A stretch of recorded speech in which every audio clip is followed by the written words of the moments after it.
ससत्य विद्या तपसां प्रणायका तमग्र धीरो कुलाम्बुरांसमान मया सदा पार्श्वजनाः प्रणम्यते विलीन मिथ्या पथदिष्ट विभ्रमः गुरुवः पान्तनो नित्यं ज्ञान दर्शन नायकः चारित्राणो गंभीरा मोक्ष मार्गोपदेशकः।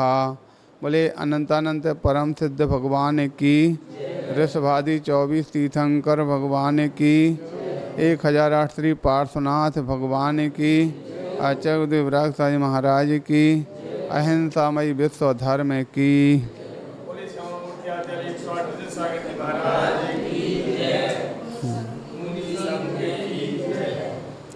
प्यारे बंधो, आप सभी जानते हैं भावना भावनाशनी और भावना भववासनी हुआ करती है। जब व्यक्ति के जीवन में उत्साह और भावना प्रबल होती है तो बहुत बड़े बड़े काम चुटकी बजाते हो जाते हैं, और जब तक भावना नहीं होती है तो छोटे से छोटा काम भी करने में बहुत बड़ी समस्या उत्पन्न होती है। और उस समय पर जब व्यक्ति, इसीलिए कहा गया एक स्थान पर भावना के संबंध में कि भावों की पगडंडी पर सरपट दौड़ा करता मन, भावों ही भावों में भव के बंध बांधता रहता मन। भावों की पगडंडी पर सरपट दौड़ा करता मन, भावों ही भावों में भव के बंध काटता रहता मन, बंध बांधता रहता मन। एक भाव ऐसा है जो कर्म के बंध बांधने वाला होता, और एक भाव ऐसा है जो कर्म के बंध को काटने वाला होता है। आप सबने अपने भावना बनाई थी कि हमारे नगर में भगवान जिनेंद्र का जिनालय होना चाहिए, और ऐसे कार्य के लिए तो धर्मात्मा जीव हमेशा तत्पर रहते हैं।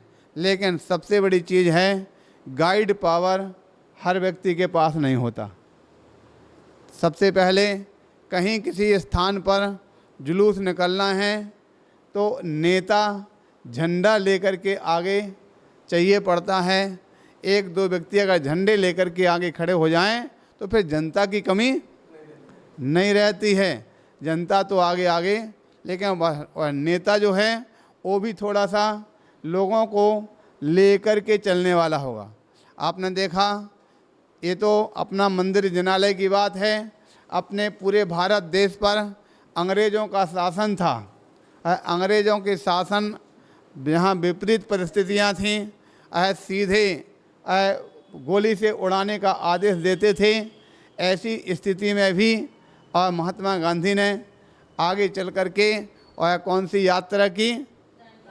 दांडी यात्रा। और दांडी यात्रा में बोले लाखों व्यक्ति शामिल हो गए। अब तुम मारो तो कितने मारोगे?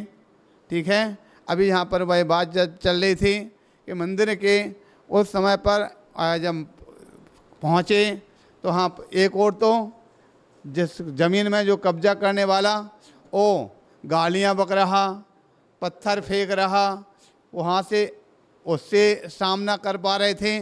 चल भाई, जैसा तू पत्थर मार लेके हम शांत हैं। उधर से पत्थर आते रहे लेकिन इधर से कोई पत्थर नहीं गया। वहाँ पर तो बस अपना काम करो। वहाँ जैसे मिला कर वहाँ पर पहुँचे, हमने कहा अगर काम हो रहा तो बहुत अच्छी बात है, भगवान का जिनालय निर्माण हो, और जाकर के वहाँ पर बैठ जाते हैं। हमारे बैठने मात्र से उस सामने वाले जाट के हाथ पैर ढीले पड़ गए। जो पत्थर वत्थर फेंकने वाला काम था वो सब शांत हो जाता, और यहाँ पर अपने लोगों में जोश आ गया। और समय जब जो कारीगर काम करने वाले थे, पुलिस वालों ने धमकाया तो कारीगर भाग गए। हमने कहा हमारे सामने होते हुए पुलिस वाले धमका रहे, कारीगर काम नहीं कर पा रहा, तो फिर अब तो उसके बाद तो हो ही नहीं पाएगा। हमने कहा ठीक है, कोई बात नहीं, ऐसा करो तुम अपने हाथ से ही काम करो कारीगर का। महिलाएं ईंटें उठा करके दे रही, और पुरुष वर्ग उठा एक दूसरे के साथ जमाते हैं। सबसे बड़ी चीज़ है कब्जा की। अभी तक उनका कब्जा था, आपने बाउंड्री वाल बना लिया, अपना कब्जा बना लिया। एक वहाँ पर सामने एक मूर्ति स्थापित कर दिया, नमोकार मंत्र का पाठ होना प्रारंभ हो गया, अपना कब्जा हो गया, अब कोई कुछ करने वाला नहीं है। कब्जा बना करके जहाँ लॉक हो गया तो अपना हो जाता है। और उसके पश्चात उत्साह तो था ही, सबसे बड़ा काम उत्साह का होता। जब व्यक्ति के मन में उत्साह आ जाता है तो उत्साह के साथ अपने सारे कॉलोनी के लोगों ने भी तन से, मन से, धन से उत्साह से कार्य किया।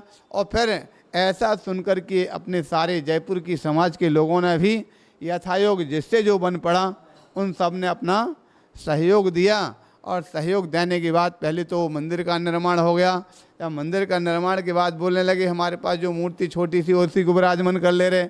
हमने कहा नहीं, जब भगवान विराजमान करना है तो अच्छे बढ़िया। भगवान फ़ोन से बात करी कारीगर से, उसने तुरंत बोले हाँ हमारे पास पार्श्वनाथ भगवान की मूर्ति है, आप दूसरी अगर चाहो तो वो दे सकते हैं। और साथ ही साथ 2 मूर्तियाँ आजू बाजू में महावीर भगवान की और आदिनाथ की, वो भी हमने कहे तो पूरे 24 ही हो गई। आदिनाथ से लेकर के महावीर तक पूरी 24 ही हो गई। और उसका निर्माण हुआ तो जा करके तब से लेकर के निरंतर गति से वृद्धि वहाँ पर होती चली जा रही है और आगे चल कर के वृद्धि होना ही होना है। तो अभी आपके मन की बात है, भावना आपने जो आपने भाई है कि हम वहाँ पर शिखरबंद मंदिर बनवाना चाहते हैं, तो वो कोई बड़ी चीज़ नहीं है। आराम से सब कुछ काम को शुरुआत करने की दिक्कत रहती।